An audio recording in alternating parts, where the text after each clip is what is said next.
Good afternoon, everyone, especially to the people online. Welcome to the first live session or second live session of the day. This session is going to be a talk by Danai Mupotsa. Danai Mupotsa is a senior lecturer in the Department of African Literature at Wits University. She's a feminist teacher and researcher and an affiliate of Ukapi. I just have to put Ukapi there today. Danai has written a collection of poetry called Feeling and Ugly. But before I hand the mic over to Danai, today is a very special day for us femmes, but a very, very special day for the boss lady of Afems, the CEO, the person who has put all of this together. Today is Paulo Modri's birthday, and would like you to all join us in saying, happy birthday, Paulo. And I'm going to turn over to Danai, who is Paulo's very good friend, and she's going to say something before she starts on her session. Happy birthday, Paulo.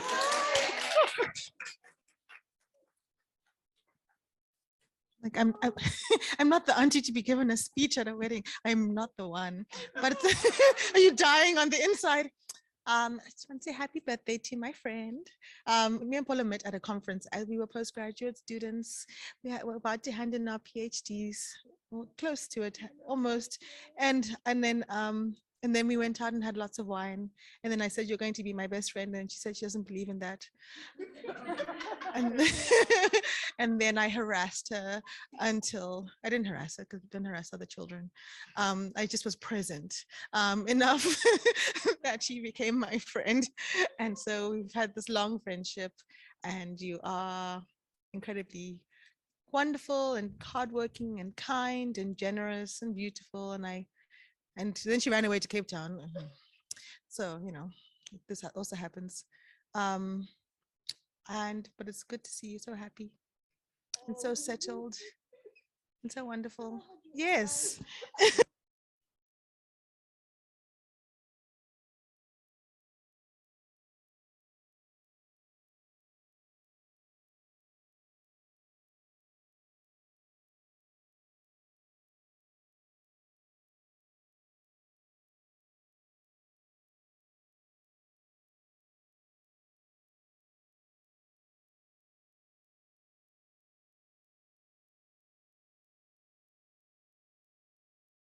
Yeah, health-wise.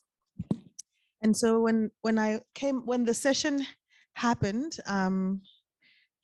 when the session was proposed, I proposed the title Kin, and it's the only thing that really could come to my mind. I see now, so a lot of what happens when I'm thinking and writing is that the title comes first and then everything else comes afterwards. And I think that's as I've this thing when you're learning to write and you want to write things in journal articles and they want a dot like smang dot the elaborate and I don't do that anymore because I decided I don't care. So usually it's like something that means something to me and it comes from inside of me, and then it's later becomes its intention becomes clearer as I become more in tune with my own intuition. And so that's a luxury I'm affording myself. It came to me because I think at the heart of the work that I've always tried to do, I've been trying to, I've tried to, and I guess I was tracing a journey around what it means to be and do African feminist work. It's been learning language around something we call freedom. And often we don't know how to approximate it in any kind of meaningful way. And the tools that I've had available, in particular the question of gender, and I think because we inherit intellectual traditions that teach us that we are socialized into our genders, and so our experience of a gendered position, which is not to say that is not the case, but I think it's only a part of it.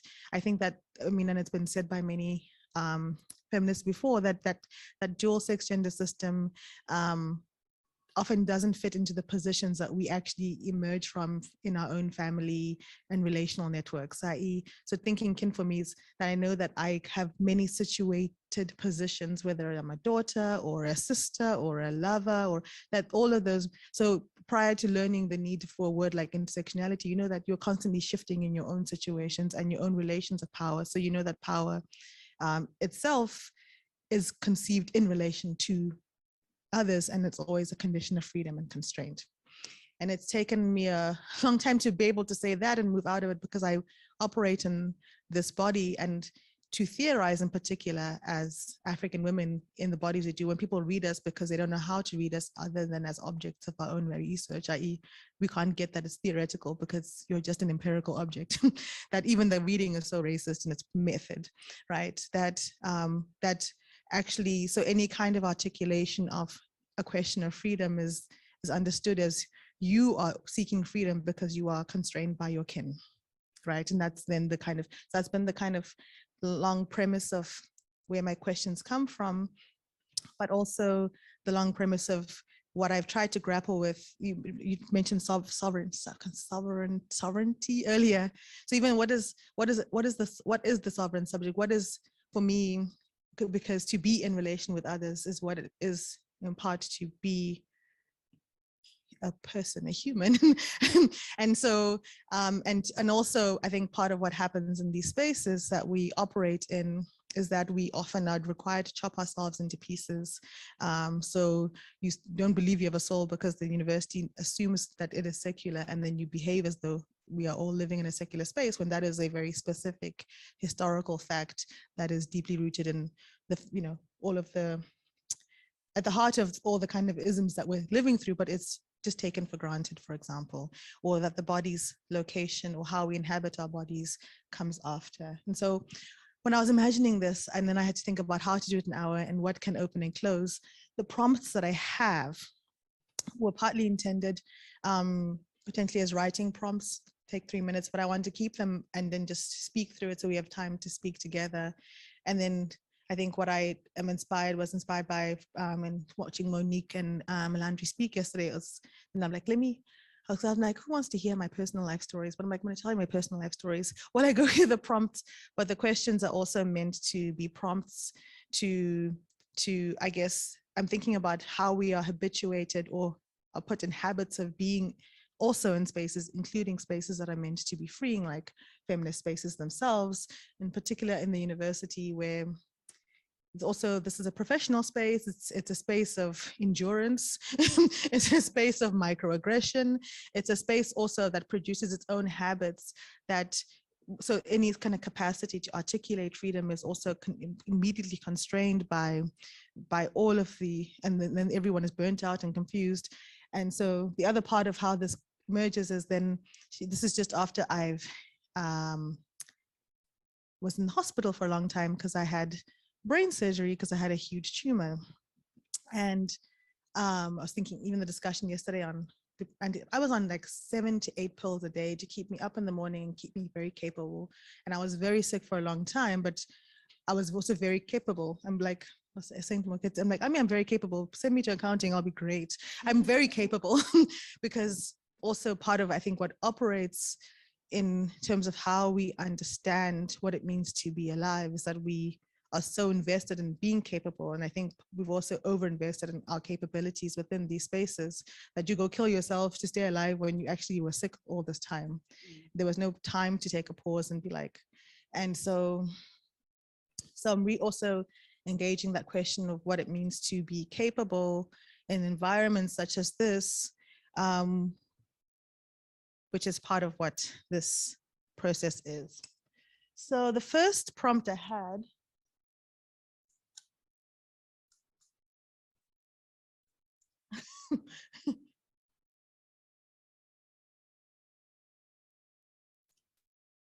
the first prompt was to begin to think about habits.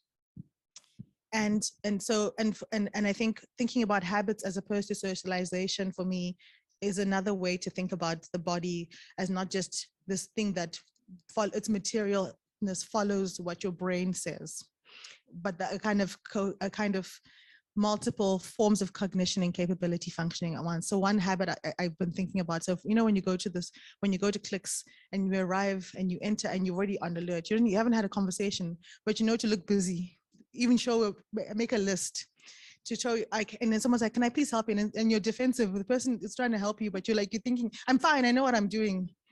So that, and then, and so, and that, because this is a habit that others share, and that fear. And I was like that, and then, so even walking in the mall, I was noticing myself the other day, and I'm like, when I see people just sitting, and I'm like, what are you? You're just sitting.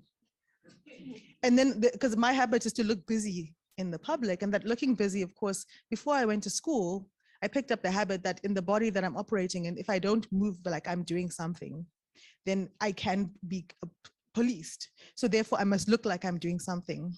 So I guess part of it, so I didn't need, so now that I have the intellectual tools to think about the history of policing, or the fact that just waiting around without looking like you are doing something is part of a genetic memory I have that's not just mine, but also those of others who will look like and experience the world like me. But also, so now I'm already afraid of the potential security guard at clicks, which may not be incorrect, because they're going to ask me what I'm doing and then follow me around if I walk, So it's not just that I've not experienced being followed around, but I'm habituated, i.e. when I experience my body in space, before the person comes to tell me to stop, I'm already habituated into flowing in the space as though I'm not only aware of myself in the present, but I'm also deeply aware of the history and materiality of that space itself. And so thinking about habits in this way, then how do we bridge, experience the body's material, its own movement and engagement in space? You talked today about when you also you shift in space, and then you don't have a conversation, you're here to say, now move your step. Or the other example I've given in classrooms is, you ever walked somewhere on campus and you see a braid on the floor, Black women, and then you look and it's like you literally look away, like somehow your eye catching it means you're also guilty of the braid being on the floor. And no one had a conversation to agree on this, but we're all terrified of the braid on the floor, as though we know something about the braid on the floor before and so therefore you'd rather not look at it. That habit of the body it's also the mind, but it's also prior to, and so thinking about habits in this way, what are the habits that we bring, but also that we bring that show us how we are made in the world, what we inherit in the world, but also then I'm thinking then in my next prompt, the habits we have, sometimes it's a response, i.e. sometimes your body does something that you do not expect it to do, right? So your stomach goes, so you're there, supposed to be enjoying, everyone's, the flow is great, you're so great, I feel so feminist, but your stomach is saying something else. And you're having it, or your skin is doing something else.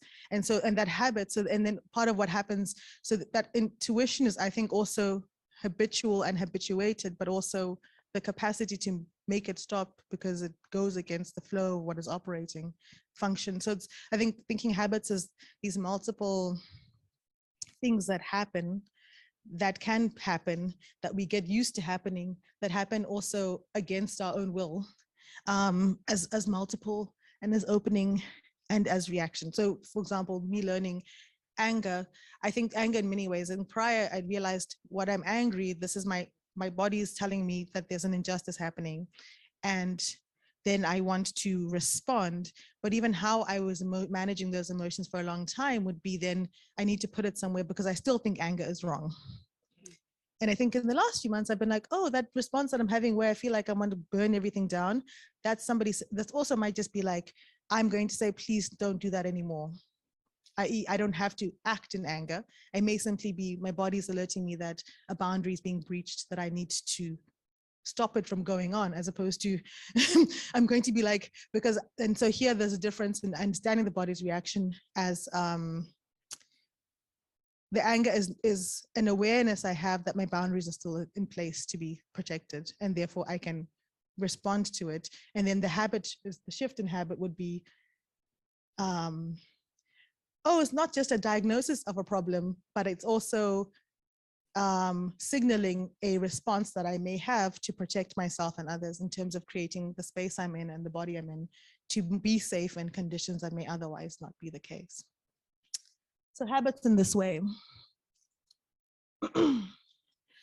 So in this way, then the next prompt was to be, well, what would it mean to think about the kinds of feelings, and anger was interesting for me to realize, because anger happens as part of your brain that where joy, ecstasy, not shame or other things. It's a good feeling actually. But what does it feel like when we anticipate moments when our sense of justice comes alive? And I think because sometimes we also maintain that as the root of a feminist praxis. So it's diagnostic, but it may also then become strategically useful as a method or an ethics of praxis. But I was thinking, what does it mean to actually think about a moment of that feeling? What does it actually feel like? How does it move through the body? If it can't move through the body, where does it stop? As a way to think about that, I guess when I say animated, when it comes alive, when it shifts and it moves, and it is made alive. As a way to undo what becomes habitual, I think, as we, flow in spaces that we have longer conditioning. Which leads me then to this question of the epistemic habits, and I'm borrowing this framing from a colleague, Sal Aldrin, who's also drawing out of Sarama, thinking about the habits of not only feminist writing, but also feminist space making.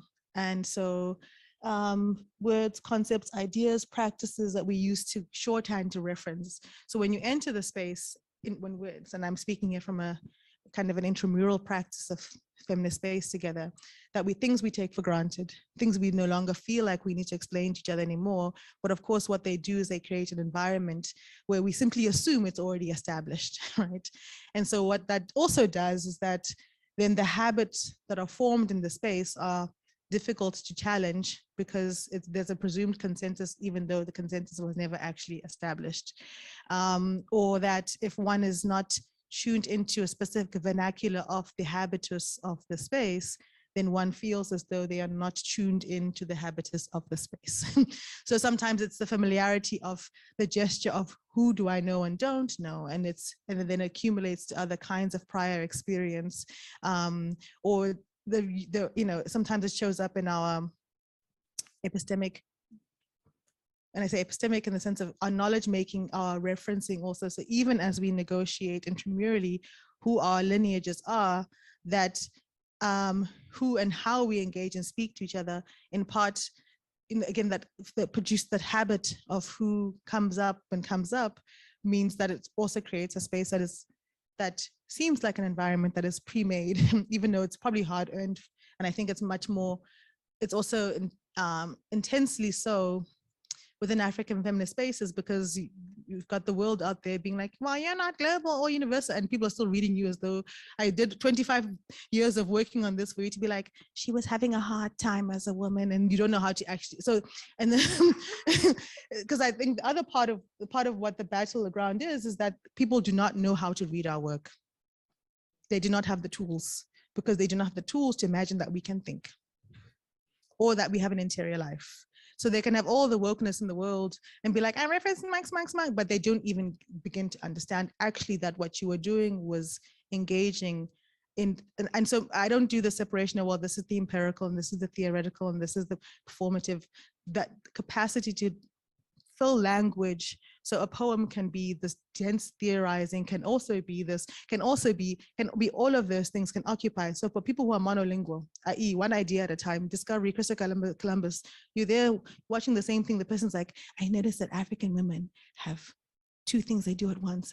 And then they write a whole paper. And you're like, hey, but because I didn't need to notice it, because it's not an observation worthwhile. But it's actually how most scholarship functions. So if you ever try to write something, you notice they're like, it's too many ideas. And this is what I think, this is what monolingualism is. It's not simply that people only speak the one language, or also assume that the audience you're engaging, first of all, it's like it's this imaginary apparitions everywhere that you always imagine these white people that you're explaining. So you're an explanatory framework, you're translating to an and so even the terms of where our vernaculars can or do operate are to the imaginary audience, who is presumably universal and thinks one thing at a time and observes very basic things and calls it knowledge. And then all of the frames of our language then are constructed in that. But also, even if you do exceptionally well at writing like that, they still don't get that you did any thinking. Because there's something foundationally rooted in the positions from where and which you speak. You can write like the whitest, most heterosexual, able-bodied man, and it's still like, oh, you know, I think she must have been watching other people like herself, and this is, and it's like, yes, it's rooted in experience, just like everything else is. But there's stylistically, methodologically, the reading practice doesn't allow this. In those conditions, I think it becomes necessary to do the work of reading each other properly.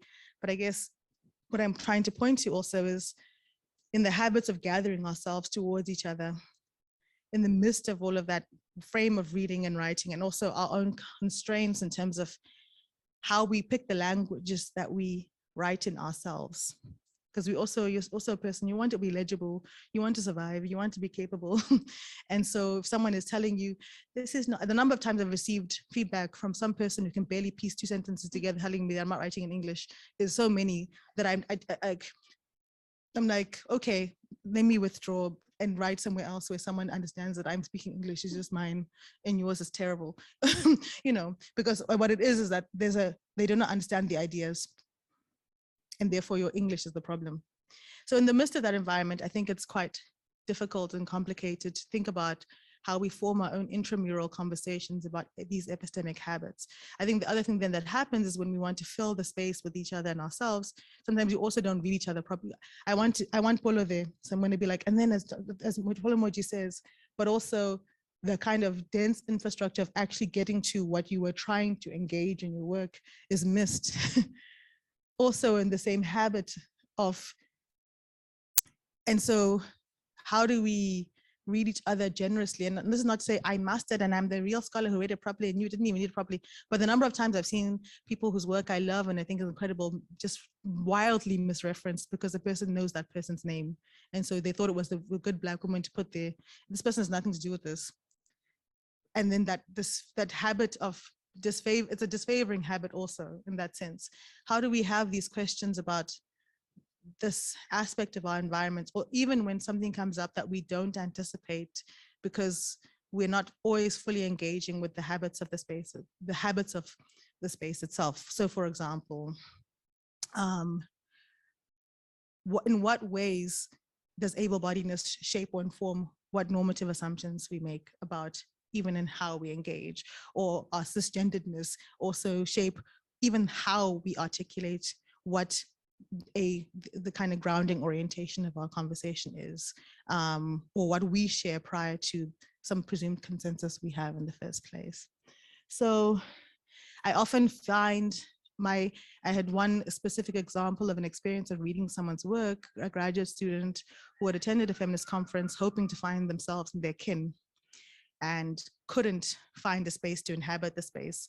So wrote this incredible research report referencing not a single woman, but with a kind of deep anthropology of the conference space itself and its feeling of an inclusion that was not inclusionary. And that feeling, and for me, it was really marked with a feeling of just deep, deep pain.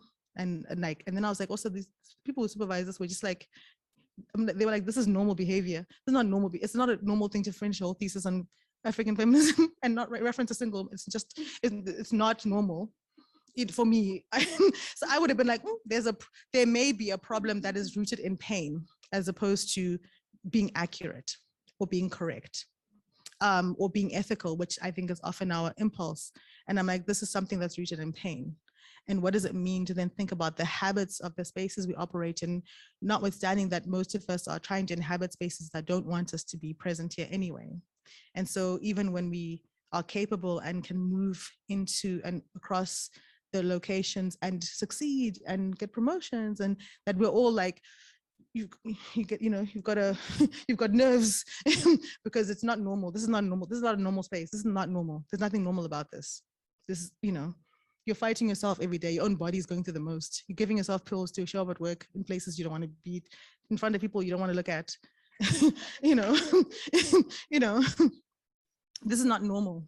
And so everybody's bringing their survival and their pain And then we hope that there's moments of a potential inclusion. And I think sometimes when the mishaps happen because of the habits that are in the space, then there's this, how do we begin to hold that and even consider what does holding looks like, or in denser ways. I think I'm getting to the.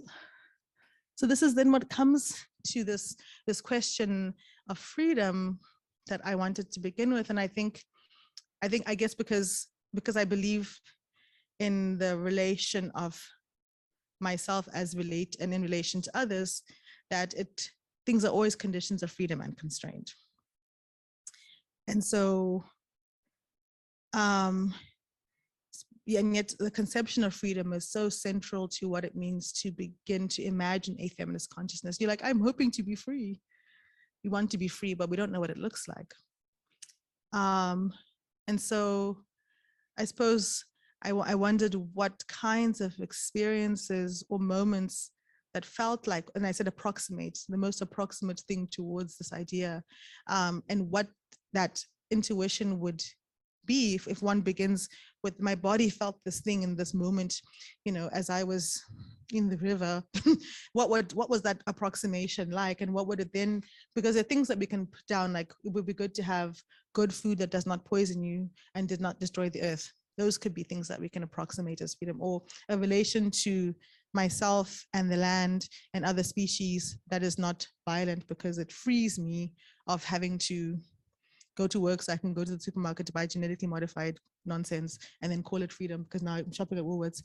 Everything that you shop at Woolworths, am I allowed to trash a store on the internet? No, I'm like, why does an apple and a lasagna all taste the same at Woolworths? Something wrong with that. There's something wrong with it. It's not okay. Don't put it in your body. Just stop it. It can't all taste the same. It means it's poison. That is robotic nonsense now. I'm like, how can an apple taste the same as a lasagna, as a curry, and as a juice? They all have the same flavor profile. There's something wrong with it. It's not food. So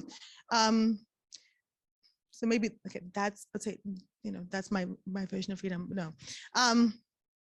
So I get there are things that we can collectively strive for that reshape, that we don't have to, to accept that things the way the world is, the point where you have a nervous tick all the time. But I also wonder that the taken for grantedness of its category itself within our discussion, the habits we have to name it and anticipate it and assume its reachability, is also not rooted in the fact that individually we haven't done the work ourselves to say, what does it feel like for me to be in my body intentionally, and to do the work of hearing my body when things are not okay, to say, I cannot continue. I do not want that to happen anymore. I will not participate in this way. And I get that I guess part of what disables us from sometimes expressing that, partly we've never heard it spoken, we've never had it held, but also we also fear that we then become incapable. We lose our capacity and our capability, and then we also cannot continue to try to survive. And so what would it be like to approximate us a sense of our freedom, the closest approximation that we can make? And what would it mean then to revise our narrative process as scholars, as writers, as practitioners, so that we don't simply presume that because it begins in the place of my gut, where my sense of justice is, that but then we see all these habits about how we then narrate that freedom, and then we simply slot that momentum here into that narrative process without questioning the narrative process, its orientation. Who are you talking to? Who are we explaining ourselves to? Why? Sometimes things are strategic. In order to keep surviving, this is going to be my audience because these are the keywords they want to hear. But in fact, when I engage in that process and that orientation, I simply produce a cycle of exactly the same. And so that's maybe, it's like, this is a strategic moment, but this here may hold other kinds of, and it's a freedom and constraint always at once. But how do we negotiate that process in a way that keeps us okay to continue to live in our bodies and not continuously be sick? Because I think often when our bodies become sick, it's also your body being like, oh, the things you're doing make no sense. Make it make sense. And your body can't, and then you're on 12 pills a day. but you now have a nice house and a car, which is also important because we also don't want you to not be able to survive. Right? How do we marry those things and then marry them also in the kind of ethics of our relation to each other, i.e. I set my boundaries and I reset my own capacity, my own capability, better tuned into the actual body I'm living in. And then it reshapes my capacity, my capability, my ethical relation towards you. And then I am less harmful to you and you are less harmful to me as we all do this kind of work. So this is the set of questions that I had as prompts, and maybe we can then take some time to have a discussion. Yeah. Yeah, do you want to go first? You seem to, you were having a moment. I don't know if I have the words yet. I'm just having a moment. Yeah, no, I don't know if I'm ready to articulate in language just how much, so much of what you've said just resonates, and how I started to feel certain parts of my body and certain ills, certain, you know, the eczema that's been growing since the beginning of COVID, the feeling that happens when I open my mailbox in the morning, you know, my inbox, you know, what happens when, you know, so there's just the clicks one, so I've got to, you know, and having to look busy and having to be competent, you know, and what that, how that just doesn't feed you. It just, you know, this constant almost denying yourself oxygen because you are up until midnight, you're up again at 5, you are your child only sees you from the other side of the laptop and says, "Mommy, why aren't you engaging with me? I only ever see you like," you know, and all those missed opportunities of connection because you're trying to be this person who's got, I don't know how many balls in the air. So, hey, yeah, that was, I haven't written anything down, but that was, yeah. So,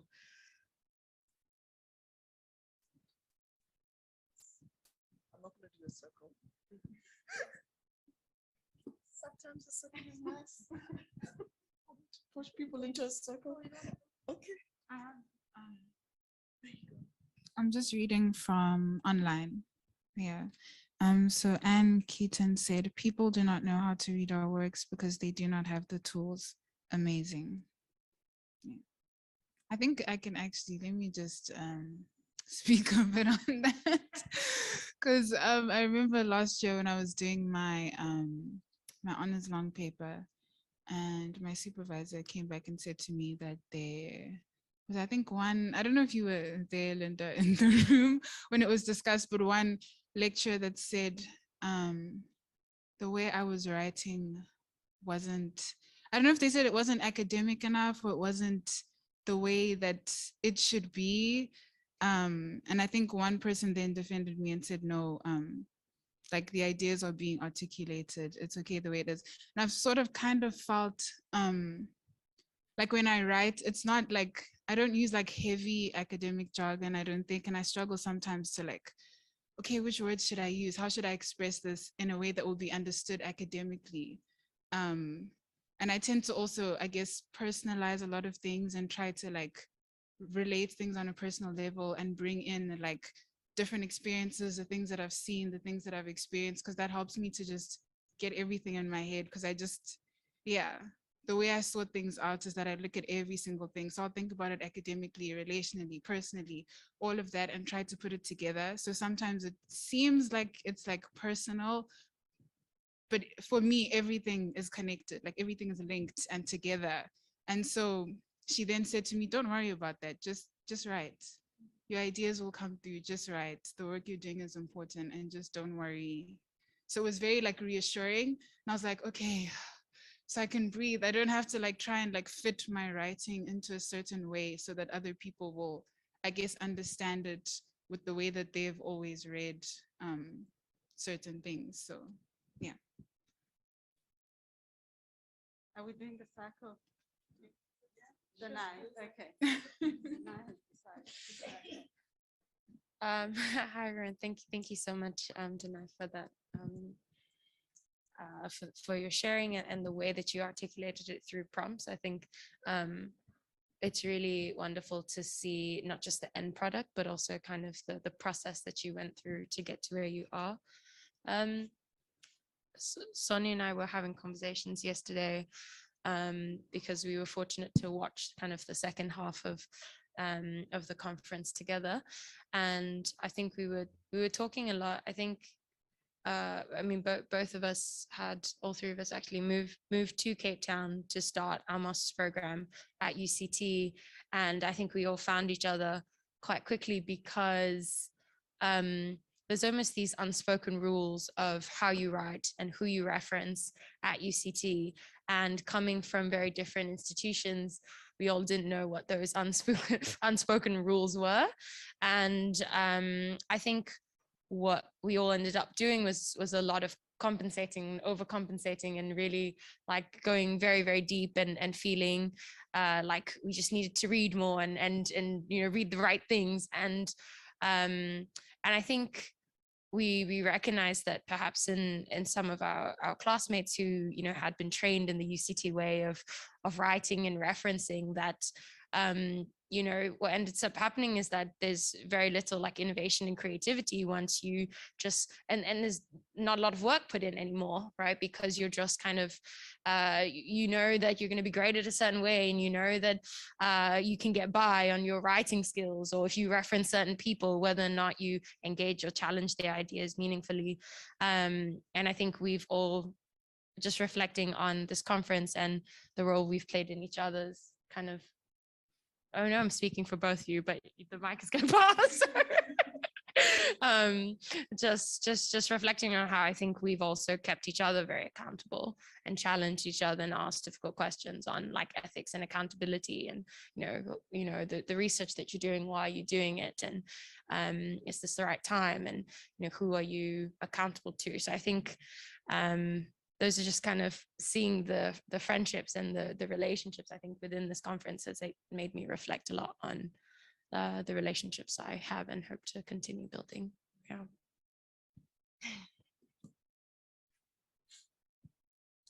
I mean, I think Alison has said a lot, so I'm not going to say much, but I would just want to say thank you for just articulating a lot of, so brilliantly, a lot of things that we face every day.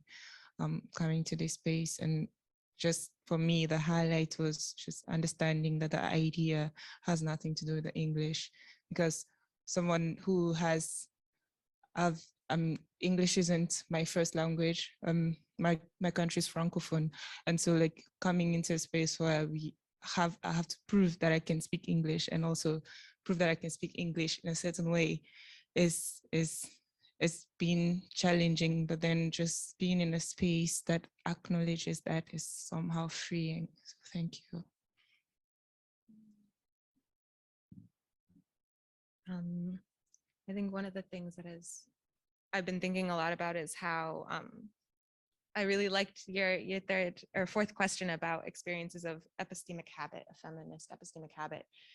And I've been sort of disturbed by my own body for so long, and this feels like a requisite to be able to feel like you can draw strength and groundedness in being in a body. And that's not something I feel like I've ever really been able to connect with. And so what does that mean if my life is constrained by a body? And what does that mean if feminism is something that I'm practicing, and anthropology is a part of my life and the way I practice life? I think that means I have to draw on kinship, and I have to watch my people eat and remember I too must eat, and watch my people sleep and feel rest in my body. And so I think it connects to these ideas of watching people grow and watching people be people. And I think that feels powerful as like a promise that you don't have to be just one body, and that other people's eating will feed you too, as long as we are all committed to being more than just ones. I think that's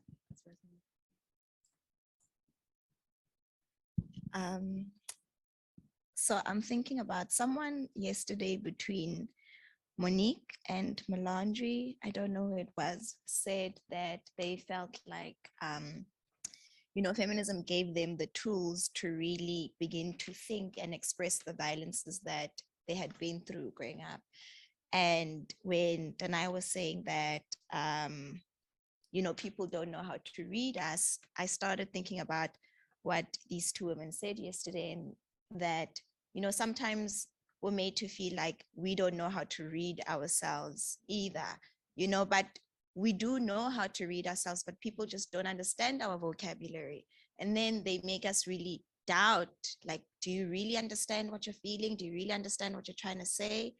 And, especially when you take that into academia, it can be a very violent space that questions your experience, and it feels sometimes. And then there was another person yesterday, Kellen Bota, who said that, in order for their experiences that they bring into academia to be validated, they have to use what they called this, this veneer what? This, I think they said this veil of academia, through like heavy referencing and stuff like that, that it's not a genuine argument if you're not, like you were saying, you're not referencing particular people. But what I'm basically saying is that I think that, we need to go to VIDS and we need to have Charlene as a supervisor, all of us, because what Charlene did is, for the first time, in the 4 years of my degree, I felt like I was allowed to reference my grandmother, my mother, my own personal experiences, that was allowed in academia as well. Like, let's talk about love in academia. Let's talk about our own vernacular Black experiences in academia, and that's okay, But another thing as well is, when you were talking about freedoms, I was also thinking of wealth, in that, there are particular kind of the busyness that you were talking about. There are particular kind of symbols of freedom, that these preconceived symbols of what freedom looks like. But when you really get them and you get into them, you don't feel free. And it's the same thing with wealth as well, that I recognize, with some people that I've grown up with, that they are beginning to enact particular kind of behaviors, particular kind of, spaces that are, it's a proximity to wealth, but then when you get there, you're like, but this is not who I am, and yeah, and I think these things are defined in it's all about tangibles and expressions, but it's never really about what's inside, like outside of everything that's tangible, what makes me feel free, what makes me feel wealthy. If wealth is something that I do want, how else do we define wealth outside of whiteness, a proximity to whiteness, yeah. I think for me, I just on writing tools, I wanted to find out, how do you think we can, I don't know, like cultivate a healthy relationship between a student supervisor and an external examiner, because I think that relationship is so important, because I think for me, what I discovered with my paper is that, as you're reading your feedback, there are parts where I felt like my external examiner, who is an expert, and I could tell, like, I appreciate the constructive criticism, but then also there was a burning feeling inside of me. I was like, nah, man, I disagree. Like, like, I know you're an expert, but then I genuinely disagree. Like, and I remember after I had a follow-up meeting with my supervisor to discuss the comments. And there was a part where, so I was caught in between, do I raise my points? because I want to pass, or do I not? I was like, but no, raise it, and I raised, and I was like, and I think it speaks to what you said about, certain, like, not having the tools to understand what I'm saying, right? And I think for me, yeah, I'd just like to get that bit, especially given that you're also an academic, right? To say, how does one then cultivate a healthy relationship between, yeah, a student, a supervisor, and an external examiner? Because, for example, some comments that I received, during my meeting with my supervisor, I was like, but then I feel like this person is actually speaking to you because you said I should include this in my thing. I included, and then now they're disputing it. And then now in this meeting, you're the one who's saying that, no, but then you should, but I'm like, you're the one who said I should do this. So I'm like, who are they speaking with here? Like, they're addressing it to me, but then there's a white elephant in the room here. And like, and then so yeah. And because I'm even in that meeting, it was a very emotional meeting. It was a Zoom meeting. And initially when we started that meeting, I asked not to be on camera, right? And then she insisted. And then later on, I cried and I switched off the camera, and she's like, no, I'm with you. I understand. Now I understand why you didn't want to switch on the camera, right? Because it really, yeah. Because it really, it got all too much, right? And yeah, so I think for me, yeah, on that aspect of how does one cultivate a healthy relationship between the three parts? Yeah. I want to keep the circle, but I think I want to respond also so I don't miss some of the, I mean, part of it I'm listening here. I'm also like, can you imagine being made to feel insecure by someone who hasn't read something since 1990 something? This is the audacity of the places we work in. The audacity of someone making you feel insecure because they see one thing at a time and you see five. Like, that is, you are the audacious one, not me. And this thing where chop yourself into pieces because I lack this capacity and therefore I cannot accommodate your, there's not this way of writing you described. This is what writing should be. In all of our disciplinary formations, we have the capacity to understand their histories as rooted, even when you're talking now about what does it mean to work in anthropology. I was at a party on Saturday, and I noticed, I'm like, this is how you know you've been in academia too long. When you are watching other people enjoy, and you have to first drink a lot to be able to be in the place to enjoy. You have been here for too long. You are so used to doing this thing where you are watching other people, this thing of this imaginary, you also the imaginary people in your own head. Why am I watching other people enjoy? And it takes me this many whiskeys to finally be like, I am also able to enjoy. That capacity to live is lost here in this place because people who do not know how to live and they only know how to watch other people are the ones who have been running these institutions. And then they teach you that is how you do. So you must now observe something of your own self and your own people. And then the way you can have to express it is like you are surprised to discover something new already. Why are you surprised? You knew it. You didn't have to go and watch people for 20 days to be like, yes, this is this. You knew it. But the model of knowledge says you must be surprised by basic things.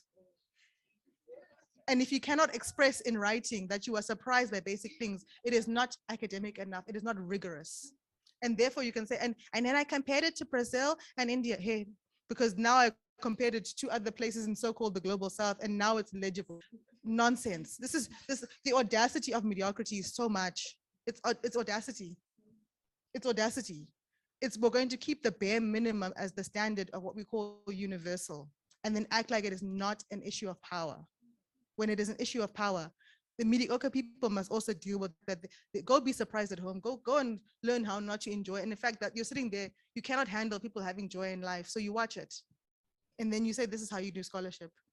You get surprised by basic things because you don't even know how to have. You must first drink 25 whiskeys before you can say, "Okay, now also me." You are not living. So I think it's these, so I mean, these for me are the signs of being here too long. I found, because oftentimes when I'm writing external or internal examiner reviews, also sometimes I am writing to the examiner to be like, what the hell is this? And I think part of it is that even this notion of expertise, I think that one of the things, the pitfalls of the recent movements and the demand it's had for those of us. So now they must have us in the spaces because they want to look like they're doing something. And then they make a bunch of money available to do so. But the people who hold that money do not have the expertise to be doing it. But people are very happy to take on supervision for shit they know nothing about. And when they feel their own mediocrity, you are the one who's the recipient of that shit, because you are not looking at the global. You're not looking at the, so now you have all these things imposed that don't function at the level. For me, it's like, for you, what animates your interests? Where do your questions come from? Research is curiosity. It is not to be confined to you. I was listening to this once, and I swear to God, I thought there was read out loud, because also it's not just that you learn to write exactly like everybody. Like what you were saying now, you learn the tools and then you all sound exactly the same. And they're like, good job, I did a great job, I'm a fantastic teacher. Okay. But even your sound, even your affect of your body. I'm listening to this person present the paper, and I thought it was the Adobe read out loud function. It was a person, so even how you speak, you start to sound like a machine. And then I wonder, and the person was talking about kink. I'm like, what a weird way to describe kink. I thought it was Adobe read out loud. It was a human being with their mouth, because you have to become so unaffected by yourself to sound like you are performing intelligence. And you have to sound exactly the same as everybody else to sound like you're performing intelligence. It's a serious performance of nonsense. And I think that, so you have this entire economy of making, and I think the supervision process should be, what animates your curiosity? What are your questions? How do you want to orient? The role is to say, okay, let me guide you so that you can engage in the most meaningful way from your multiple positions. There may be things that are important to know in this field. Maybe some of your questions are about, think about the context in this way. So there's things to read and engage. Yes, you need to think about your context. Maybe you're not oriented to the questions of context in the ways that I've had 20 years of experience that you haven't, that I must direct you, but I'm not here to tell you to write something that makes you a mini me. And this thing of people wanting to produce mini me's and then calling it, I don't know what they're calling it. You want to make mini me's who simply sound like a small version of you, or you don't know how to deal with what you don't know. So then what you do is that you hyperimpose some, if I did an introductory course to this, what I remember someone doing this when I was an undergrad, and it was very normal to force people and then I push you in this direction. It's got nothing to do with you. But now you are at the end point of that experience. And at the end point of this person's also battling a career, because they're there saying, oh, I'm doing feminist academic, but they're battling a career. They also want to buy a bigger house and pay for school fees. They're going through the most, they're also going through the emotions, because they're like, this person doesn't like me. Well, human beings, but you can't even accommodate that nonsense because you're pretending everything is normal and fine. And then this poor person on the end is like, go read these 25 things. And if you don't show me that you can read it the same person this way, which is what also I was taught in my violent experience in the classroom. So I'm also showing you the violence that I was taught. And so many times I'm reading things and I'm like, so much of what has happened here seems also to have very little to do with where this person might have wanted to go. And some of it might be lack of time, it might be exhaustion. And then you inherit 12, 13, 14 people you're supervising, and you also spread, you don't know what you're doing. And you also get like a chicken. And also people are just like, well, you are an African feminist, and this is mildly related to this in this small, this is not my area. But now you want here because either you feel like it might be safer for you, and now this person, so sometimes the question of expertise also matters in that sense, where someone is actually literally not able to give you the feedback, but they inheriting money, because now we must be here, they're inheriting the need for promotion, so they need you also, so they can say, these people, they need you to finish on time. So even the question of time itself, finish now. So you can't even take a moment to take the camera off and say, I need to cry. And also, I don't want to watch you cry, because also me, I must also cry for myself. Because I remember when I go to a party, I don't even know how to enjoy. I'm busy there watching people have fun and be like, how many whiskeys before I can also be joyful? You even seem to still have joy. So I'm angry at you. Why do you still have joy? I don't even know that I'm angry because you still have a capacity for joy. I'm just mad, And then I don't know if this is my mental illness. I don't even know if I've got mental illness. I'm a mean person, like. So all of this is in that space. So often there's times when people are writing and even I think I have friends who've done, when they end up writing and they're writing to the supervisor to say, sometimes also people assign as external examiners because they know they weren't the expert in the area, but they know this person might have been, even though they wouldn't have said, let me refer you to this person to do it, or then you get referred everything. There's so many things that have had nothing to do with me that people have been like, would this be interesting to you? And I'm like, it's very far from my experience, but I'm like, I can only imagine the foolishness that this person at the other end of this project has had to deal with, in terms of simply trying to find someone who looks like they might be the right examiner for it. but also you get to say, look at what a great job. And then there's pressure for those of us who are entering our careers in the space to do so much. Now every committee, every time since I've been on sick leave, now when I meet my friends and they're like, I'm joining Senate, I'm on the committee, and I'm just like, you're triggering me. Stop it. I don't want your busyness. I don't want to hear about it. I'm not interested, because they fill you up, and then you are so tired of each other. You don't even know how to be supportive of each other as colleagues, because they just know how to recycle and find the new cohort of someone who wants to have a career. And so they can just simply use you to keep the institution doing exactly the same shit and say they're doing something interesting. And then you are the other end of that experience. The external examination process, division process, all need to be evaluated across the board for the most part. People are being sent to do research when they don't understand what a methodology is, and not simply say, I know the jargon, i.e., my question means something to me. People are filling ethics forms. They're saying, I follow this ethics procedure. They don't know to be ethical means, how am I engaging with you so I do not harm you foundationally? There may be aspects of harm in our interaction. What does it mean to consider our interaction as where I see you as a person? People are being taught to invent themselves. I remember learning, like, you're going to do research in these communities, nah? Because the assumption is you are not meant to be from those communities.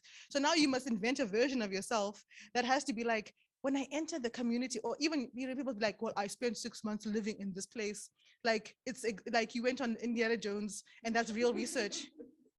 So you must pretend you're going to Indiana Jones to go a place you know already. And if you don't orient your ethics as how you interact with people based upon the assumption that you are a person who's an outsider, when you are not an outsider, then you're not being ethical.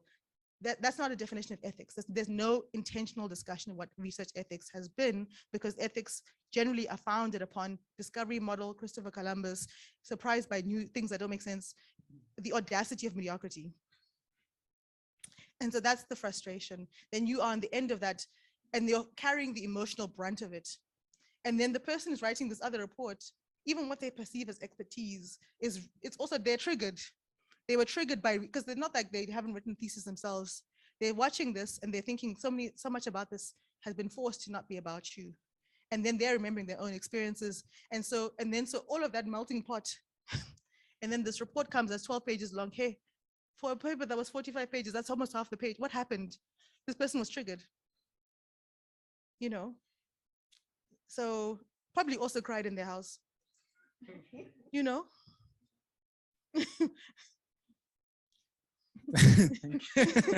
I don't even know where to start from there. Thank you, Danai. I think you are touching on so many things that most of us actually grapple with, and what Mwekit was talking about with this idea of supervisor relationship.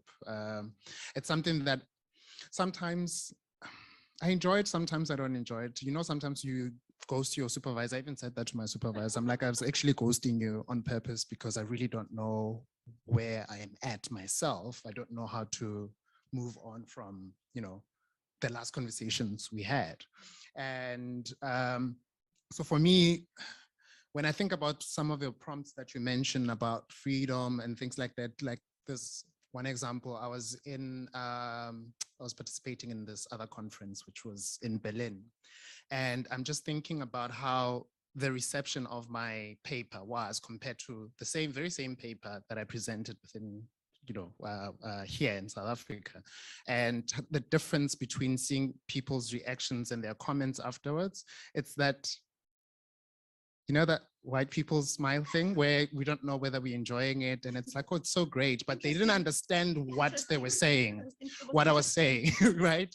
And for me, it's really hard to articulate it either in writing or in talks or speak, because I always make this joke about my English bundles have depleted. Because writing in its own, it's one of those things where you have to think. And we all mentioned this thing, English is not my first language. So you first think in Sotho. So I think in Sotho first and then write down in English. And when you try to now read it and understand it, do you want to almost translate, I guess?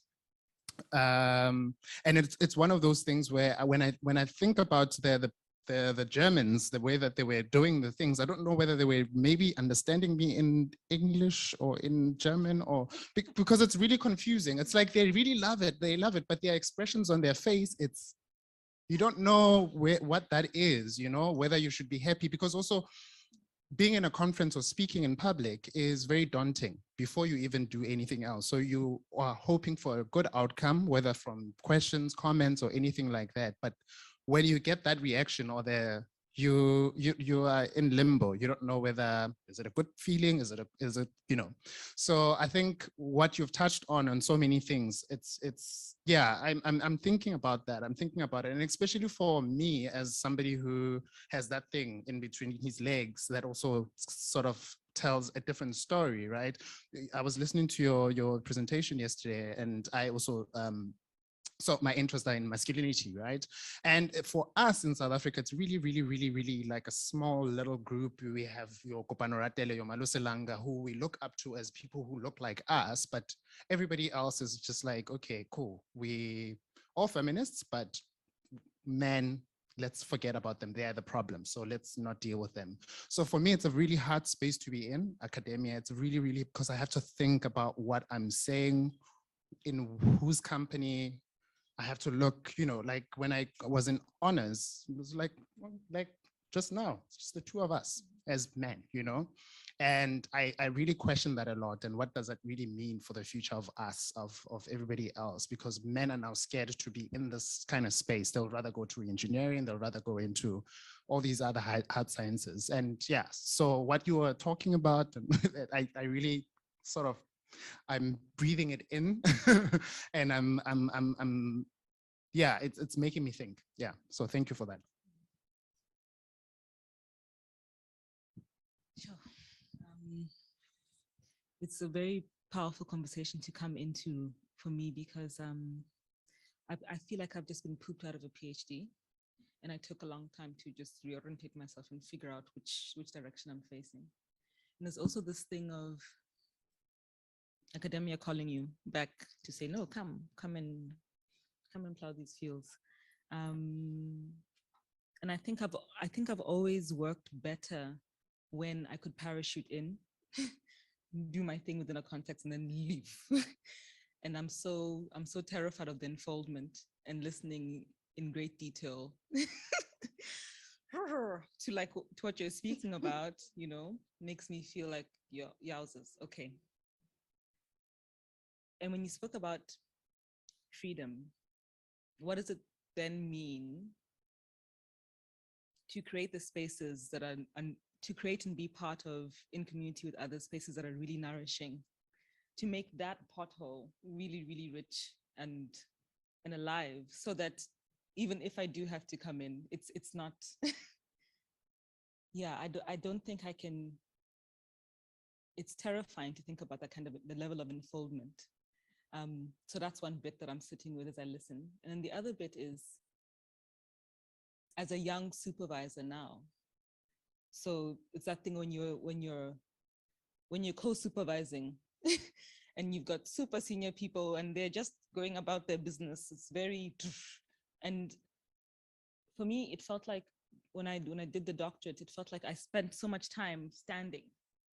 And now it's really time to sit down and really listen to what other people are holding and their curiosity, as you put it. And it's such an interesting thing to be watching the cultures around that, and to not just take it for granted, to actually find the space to connect. So I feel really, really resourced by the languaging of what that relationship can be, the languaging of what ethics,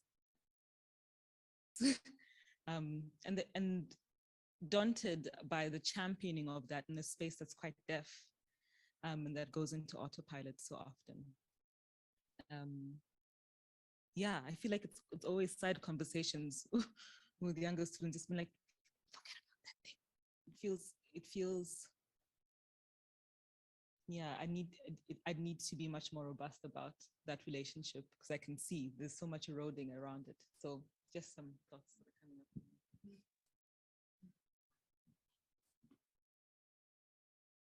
Yeah, I think when Paulo was speaking, I basically wanted to cry. Because yeah, academia is a lot. And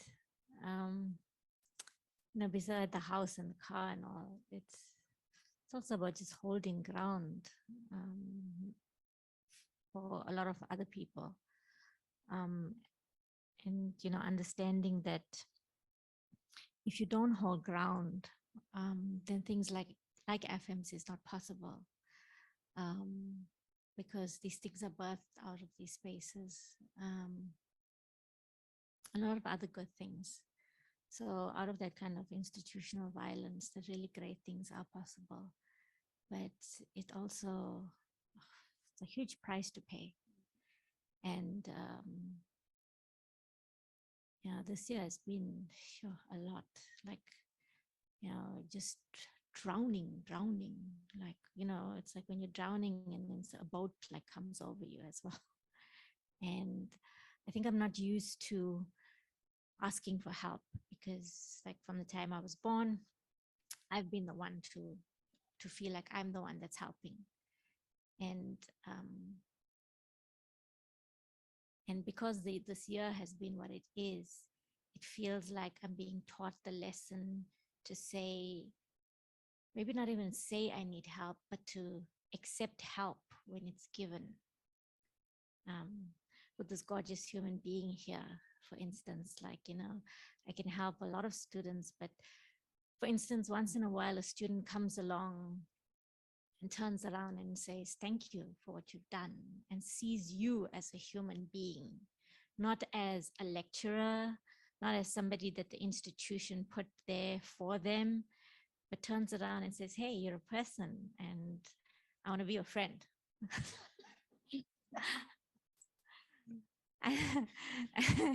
and then you suddenly, like, you're out of your daze, because every day you're going and you're like in this daze, right? And you're just giving, and suddenly somebody goes, no, I actually see you and I see what you're doing, and do you need help? And suddenly you're like out of this thing, and it's like just reduces you to like, you're like really wanting to cry, because, you know, you're like, your cup is just running dry, just so dry. And when that person comes along and just says that, can I assist you? It just makes such a world of difference in your life. And this is really a lot about people coming along and saying, can I assist you? And I sit here at Afems, you know, I see all these amazing faces every day. And people say, you know, the university, but we are the university too. That space belongs to us. It's not their spaces. Education is not their privilege, it's ours. And so holding ground is about that fight, I feel. Like, they don't get to take away that from us. Education has long ceased to be a privilege of a minority in this world. But my God, it's really, the cost is so much. I just sometimes want to leave and go find a really nice island, because I think I have really nice island hair. And but if we don't hold ground, then they win. And I don't think they deserve to win.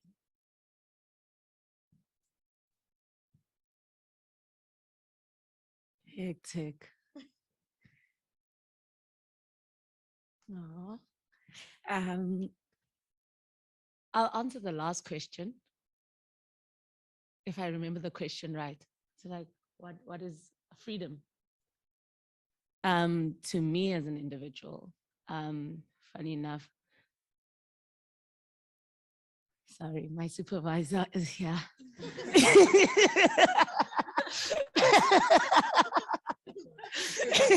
No, it's not in this case.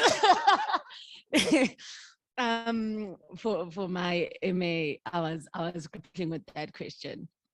And the thing I kept arriving at was a trip to the beach. And I think one of the most important thing I've had to remember in the past 2 years is I have all 5 of my senses intact, and at any given point, I can tap into all 5 of them. And not even make a world that doesn't exist, not imagine a reality that's not true to me and who I am, but remember things that are true. That freedom did taste like something at home when my grandmother cooked, or to the touch, it was a real experience. And it smelled, there was a smell to it. There was an actual, like I saw it multiple times in my body manifesting. Which sense did I not shame a sense? I heard it. And just to circle back to this idea of then sitting in bodies where you're made to doubt not even just your knowledge of things, this knowledge, but this knowledge and this knowledge and this knowledge and this knowledge and this knowledge. And it's such an unfortunate thing to have been in academia and seen the ways in which you're encouraged to step away from that as a reality, as a real thing, a knowledge, a system of knowing. But I've been very fortunate to then have had space when the world came to a stop, and all the losses happened. To then have to start from scratch and rediscover those basic things that I can lotion my body and know that it's good and I'm good to me and I'm good for me. And then I can lotion a lover's body or a family member's body and know that that is good. And in the instances where those bodies are no longer in place, are no longer on earth with me, remember that I once did, and that was good. And then there's the beauty of there are bodies that are still here with me that I can extend that to. And not forgetting that, because I think that's the thing, right? Academia, such a weird concept, because we all know what we're saying and what we're talking about, but no one can touch it. No one can say, here's academia, and this is how we problem solve, and this is how much it costs, and this is what people are giving to it or taking from it. And so it's such an abstract concept, and sometimes we get so consumed by the abstract that the real things do then take 25 drinks when they don't always have to. So I think maybe what I'm getting at for myself is we do have access to freedom. It's a real thing. We're not imagining it. And I think it's been a beautiful thing to discover, to learn for myself, like that thing of, I came into university space and it was the question of when will it arrive? When will we get there? Like that faraway place that Black people will just never, ever, ever. It's so sad for Blacks. And now I'm in a body where I'm like, no, man, Black people are not fighting for something they don't know. They just want it consistently. So we can make our own constants in our safer spaces, because safe spaces are also questionable. But in our safer spaces, we can make our own constants until such a time when it is a real tangible thing in the bigger, better world. Yeah. Okay, I'm done.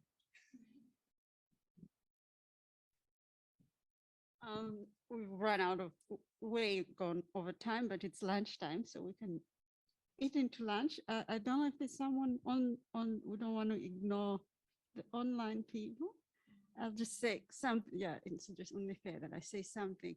Yeah, no, Paulo, I mean, the night when you're talking, I was thinking about myself, and then Paul articulated exactly how I felt, that waking up, going and finding all those emails. And so I felt what you were saying. And Shadlene, I just cried also because of what you said, because I think we are in this space, and how can we make it our own? And I think things like Afems, I have a research group that has helped me give students things like that. But one of the, at the moment, last year I became an HOD. I became an HOD during COVID. I call myself a HOVID because I'm an HOD during a pandemic. And I knew nothing before that. So you're constantly, you don't know, no one knows, the world doesn't know, and you're expected to lead from the front. So if I start my conversations, they're quite, we won't end. But one of the things that the one question that I can't take from students or from my colleagues is that I don't want people to ask is, Linda, how are you? I can't, because then I have to drop that veneer of HOD and I have to talk to you as Linda. And it's just too much for me. It's just too much. So a lot of the things that you're saying deny. And a lot of the things that we've done today in terms of getting in touch with the body, listening to the body, I can't do that work, deny. I really can't. I'm not ready to do that work, because to do that work would mean to be with myself. And I'm not ready to do it myself. So I'm going to keep sending you bath salts. At least you can sit in the bath and the salt and be like, Then, you know, it's a nice face masks. Yes. Okay, so I'll maybe close, and then someone wants to jump in with something. This is something in terms of the research process, and something that I found useful in terms of growing that sense of how to own that this is a space for my curiosity, my way. Also, even I'm there for someone who's like, I also want to be the cleverest, because it's also we also want to, when you grow up wanting to be like, I did the most, you know, and you've sat in those classrooms where they're like, good job, Kate, you did also okay, you know. I also want to be like, yes, I'm a clever girl, I also deserve, you know, like we have aspirations are multiple, we can do many things at once, we're not audacious, you know. So but to be like, writing a letter to yourself in terms of in terms of what do you want to do with this work, i.e. like you know, this is what I want to do in terms of writing a letter to all the people who maybe the people you are engaging. Some of them are people you cannot stand, some of them are people who are being forced and imposed upon you, some of the people you love and you don't know where to put them in, to be like, but say in words that come from your own like body, I love you because of this, or I can't stand you because this, I cannot stand your face. I'm tired of looking at you. I'm tired of every time I see your name. Why does it keep showing up? Every time I see your name, it makes me feel like write it down. I'm tired of seeing your name because this is what it makes me feel, because also it helps you tune into what it is about that set of ideas, concepts, words, things that actually animates something here, as opposed to this thing where you're reading over and over again. Yeah, read another one. You haven't understood the infrastructure. And black is all these words people throw to show their mastery of shit they don't master at all. This mastery stuff to actually they're getting to the root of an interpretive gesture, getting to the root of what you are trying to articulate and how you're trying to engage with others, that begins to say, this is what bothers me, or this is what excites me, or this is what animate. What is the feeling there? Why do I feel this way? What did I hear expressed? Getting to that root also helps you to then clarify or clear out shit that has nothing to do with you.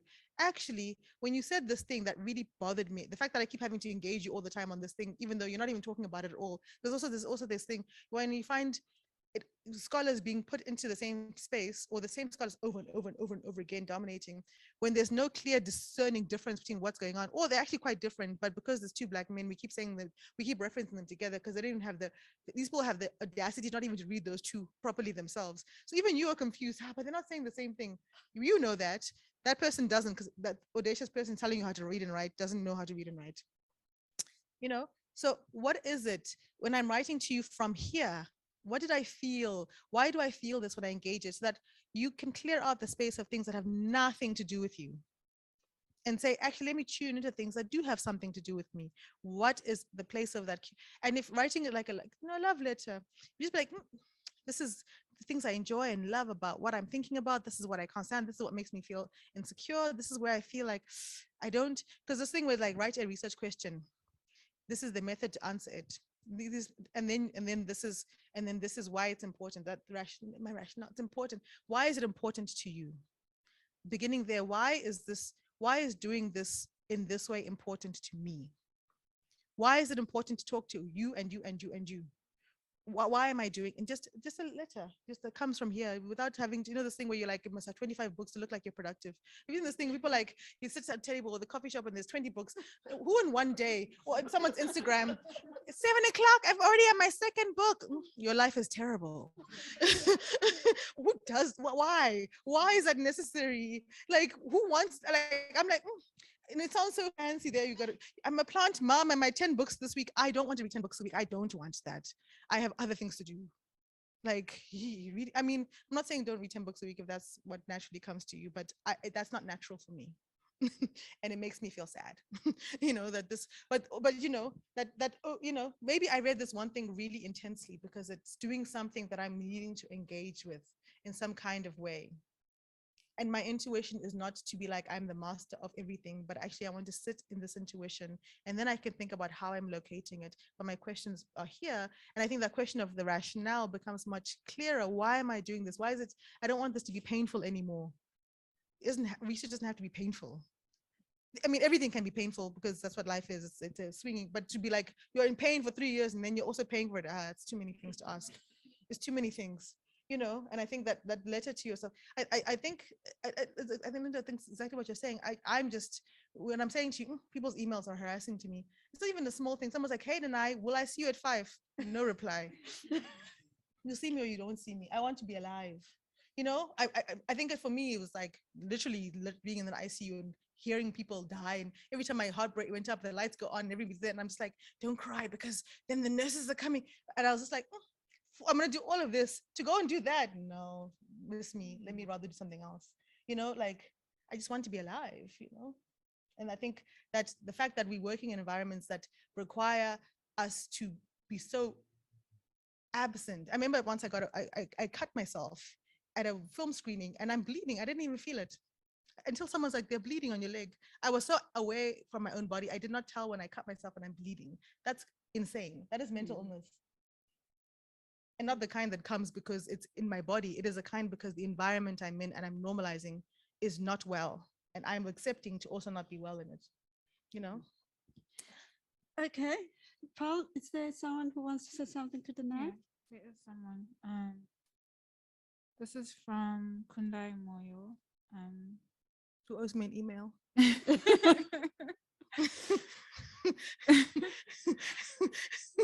Hello, everyone. Denai, thank you so much for creating a space for us to think and feel through some of these ideas together. I wish I could be there in person. One of your final prompts. What does it mean for me to be in our bodies intentionally? This question made me realize how much tension I've been carrying in my own body for a really long time. I think there's a lot of pressure to show up in certain ways in order to find legibility and recognition. And I think sometimes we shift this pressure amongst ourselves as Black feminist scholars. And I think this has to do with coming together with a series of assumptions about how we engage one another and our work. I wonder whether this inability to occupy our bodies fully feeds into our misreading of each other. This also makes me realize that we cannot hold ourselves or each other when we are constantly contorting our bodies into postures of survival. How do we find the balance between freedom and constraint in the midst of the exhaustion, the fear, the insecurity and weight that comes with occupying our own bodies? Then P.S. Charlene, you have the best island hair. Thank you for the ground. I think Charlene's island hair is where we're going to stop this, or we won't get to the other side of the town to do the afternoon session. Thank you so much for staying, for coming for this session, for being here from morning, for your energy, for your vibe that has made this really, yeah, I'm in my feelings now. Too many of them. I've caught feelings, but thank you so much. Enjoy lunch, and the next session for those of you who are online will start at 3 o'clock online. So thank you very much, and happy birthday, Polo. Happy birthday.